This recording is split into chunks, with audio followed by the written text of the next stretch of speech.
पालघर जिल्ह्याच्या इतिहासातील वारली आदिवासी उठावाच्या प्रणेत्या, लढाऊ स्वातंत्र्य सेनानी, अखिल भारतीय किसान सभेच्या आजवरच्या एकमेव महिला राष्ट्रीय अध्यक्षा, झुंजार कम्युनिस्ट नेत्या व जेव्हा माणूस जागा होतो या साहित्य अकादमी पुरस्कार विजेत्या पुस्तकाच्या लेखिका, तसेच महाराष्ट्रातील पहिल्या महिला वकील अशा अनेक उपाधींच्या मानकरी कॉम्रेड गोदावरी परुळेकर यांच्या जन्मदिनी त्यांच्या अर्धाकृती पुतळ्याचे अनावरण ज्येष्ठ कम्युनिस्ट नेते कॉम्रेड LB धनगर गोदावरी यांच्या हस्ते कॉम्रेड शामराव परुळेकर कला वाणिज्य व विज्ञान महाविद्यालय तलासरी येथे करण्यात आले।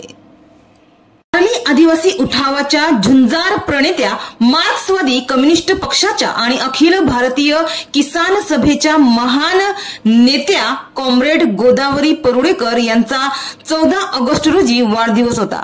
या दिवसाचे निमित्त साधून 14 ऑगस्ट 2025 रोजी तलासरीच्या कॉम्रेड गोदावरी शामराव परुळेकर या महाविद्यालयात त्यांच्या अर्धाकृती पुतळ्याचे अनावरण जिल्ह्यातील 97 वर्षे वयाचे सर्वात ज्येष्ठ नेते, अखिल भारतीय किसान सभेचे राष्ट्रीय अध्यक्ष डॉक्टर अशोक ढवळे यांच्या हस्ते एका दिमाखदार सोहळ्यात झाले। आदिवासी प्रगती मंडळातर्फे हा कार्यक्रम आयोजित करण्यात आला होता।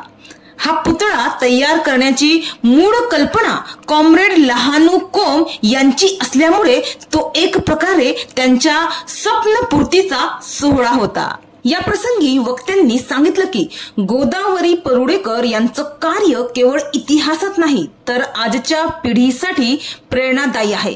त्यांनी सामाजिक न्याय, समता आणि शोषणमुक्त समाजासाठी आयुष्य वेचले आणि त्यांच्या कार्याची परंपरा पुढे नेणे हीच खरी त्यांना अभिवादनाची पद्धत आहे।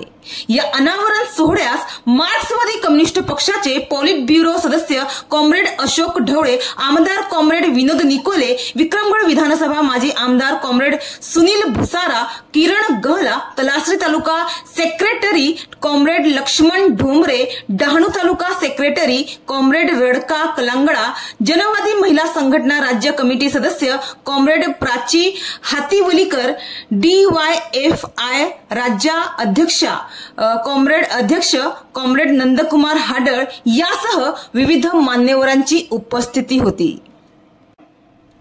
तर या कार्यक्रमात गोदावरी परुळेकर यांच्या ज्वलंत कार्याचा, सामाजिक चळवळींमधील त्यांच्या अग्रणी भूमिकेचा व शेतकरी आदिवासी हक्कांसाठीच्या त्यांच्या लढाऊ परंपरेचा गौरव करण्यात आला। तसेच यावेळी वारली आदिवासींच्या विविध वस्तूंच्या कलात्मक प्रदर्शनाचे उद्घाटनही डॉक्टर अशोक ढवळे यांच्या हस्ते करण्यात आले। डहाणूवरून कल्पेश दळवी, विकास समाचार।